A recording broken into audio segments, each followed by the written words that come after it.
We back. My expert opinion, the greatest show in the world.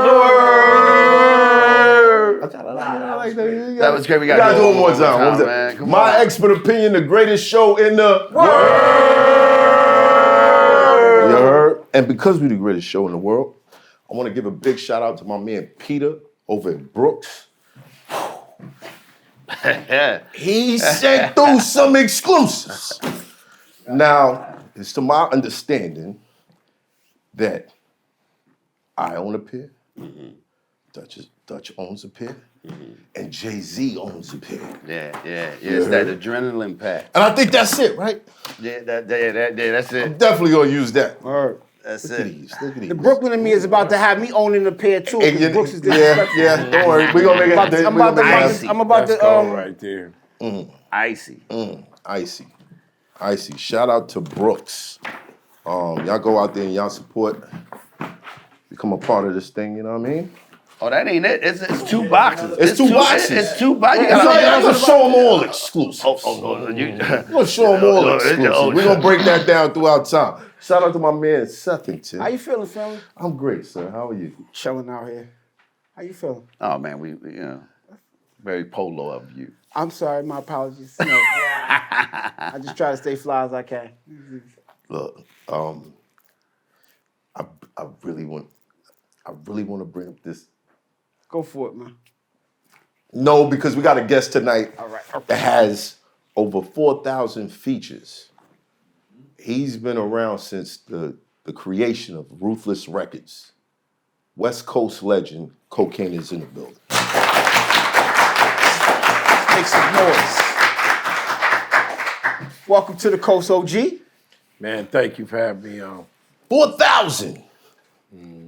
4,000. How does that even happen? Well, I wasn't thinking about being on all these features, Right. I just love what I do. Right. And I got to say, love what you do or don't do it at all. You know what I'm saying? So, obviously, I love what I do. Right. You know what I mean? And you're still doing what you do and making good money. And independently, you've been releasing, let me get the CD. Dr. Kokenstein. And you can only get this from you, correct? Yes, sir. On my site. All right. So these songs are not even on DSPs. Some I make. Some of them, but not the whole project. Is that that's part of your marketing strategy? Absolutely. It's only so much you can do with the streaming fuckery. You know what I mean? So I learned a long time ago what Prince was saying with Napster, and I took heed to what he was saying. It's about controlling your independence and autonomy. And, you got to have vision, in order to understand. So I took a back page of what Prince was saying and started, my .com site years ago. And I knew, in an optimistic way, it was going to do something, because it's about mathematics. Everything in life is mathematics. So I wanted to build that up.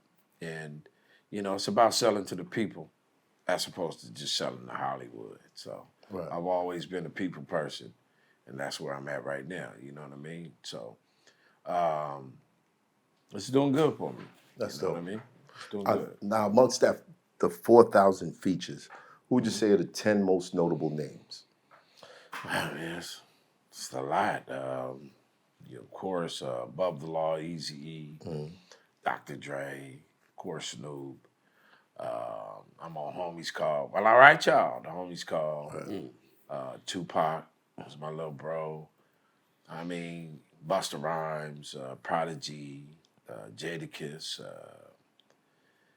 It's just Cypress Hill, Bootsy Collins, George Clinton, Cameo, Larry Blackmon. So, wow. The mystique, is that it's like, wow, all these damn features, but a lot of people didn't know, you know what I mean? Because I was kind of like, Charlie's Angels. You seen Bosley, you seen the Two Angels, but you always see Charlie on the beach, but you never see his face, but he in every episode. Right. So I was kind of like that in every episode. And because this is so much of an information age, is that now they get a chance to match the ugly mud behind the voice. Right. You know, who really was the one that was a major, influencer Right. on the West Coast, and not just the West Coast, just the world in general.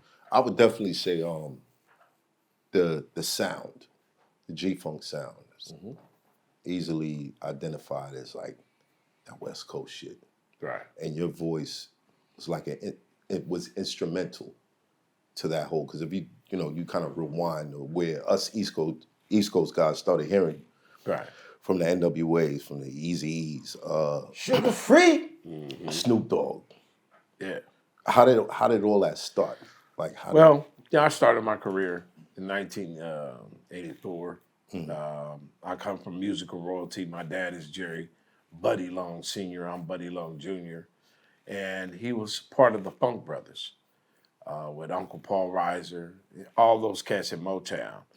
I mean, some of the works my dad worked on was songs like Just My Imagination, Papa Was a Rolling Stone, Smiling Faces, running away with Still me. Waters Run Deep, just a slew of hits. So he introduced the string progression. Without Jerry Buddy Long Sr., it wouldn't really be a Motown sound. Wow. So that's who my father was. And then my uncle was Uncle Willie Hutch. He was real big in the 70s. He did one of the biggest scores ever, which was from the Mac. Brothers gonna work it out. Brothers gonna work it out. And he wrote, I'll be there, I'll be there for the Jacksons. Just a big, major artist. How much were you exposed to all that? Like, were you... Man, I had the cheat code. A lot of people don't know West Coast pioneer Kokane's from the South Bronx. So I had a chance to be born at the Mecca. And my dad worked, a lot with Detroit cats at Hitsville and different other areas like that. And I remember walking into the studio and the running board would look like a mothership. So I was already an alien baby, a star child. And it just had an impression on me at a time to when we were raised in the 70s. We had a chance to mix it up like gumbo. You know what I mean? We had jazz, we had rock, we had soul, and then the coming of hip hop with Cool Rock and Cool Herc. Right. It was just like a pot of gumbo. And the good thing about is when you're a ghetto child being exposed to all those different diversities, man, it just hit different. Do you have any early memories of, like, yo, I was there when they recorded that song, Now the Whole World is Singing? Oh, yeah. I remember Pops in the studio with Undisputed Truth, who did Smiling Faces. Just a lot of people. But I didn't understand it back then because I was just a shorty. You know what I mean? I didn't understand the politics of the music industry. I was just a baby going, just a star child coming under the Motown, being a Motown baby.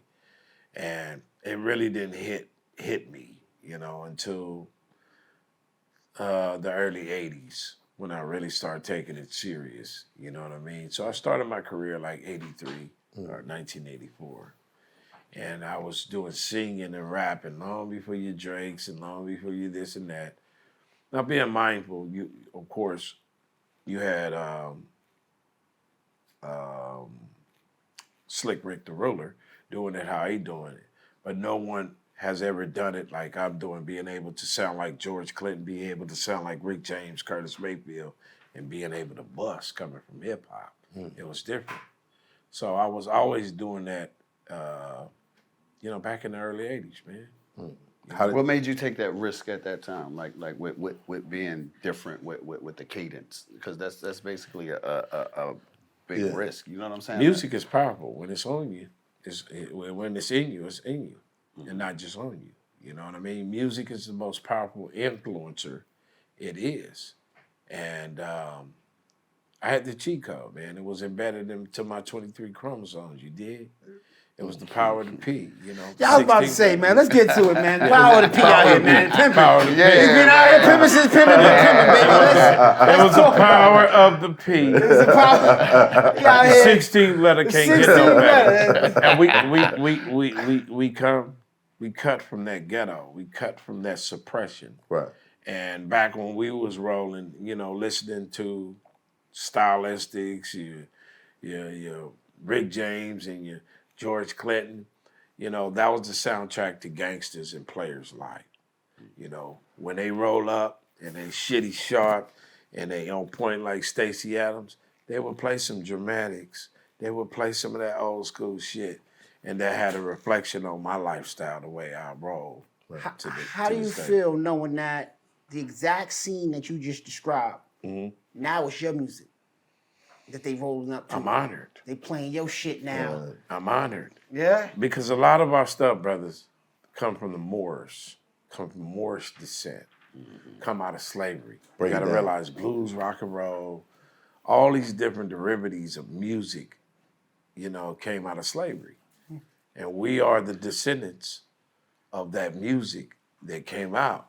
So for me to do what I'm doing, it just fit more than the OJ glove. It fit. You know what I'm saying? Right. You didn't have to quit. It was just right. And also my cousin was code 187 from Above the Law.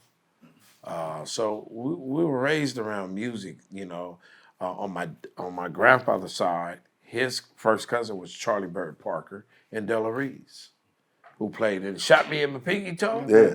Yeah, so it was kind of like, damn, all these different styles and different stuff is the reason why I have so many styles today, because it was like a big pot of gumbo. Wow. All right, so do you remember the first time you met Eazy-E? Yes. It's hot for trapper turn smack rapper.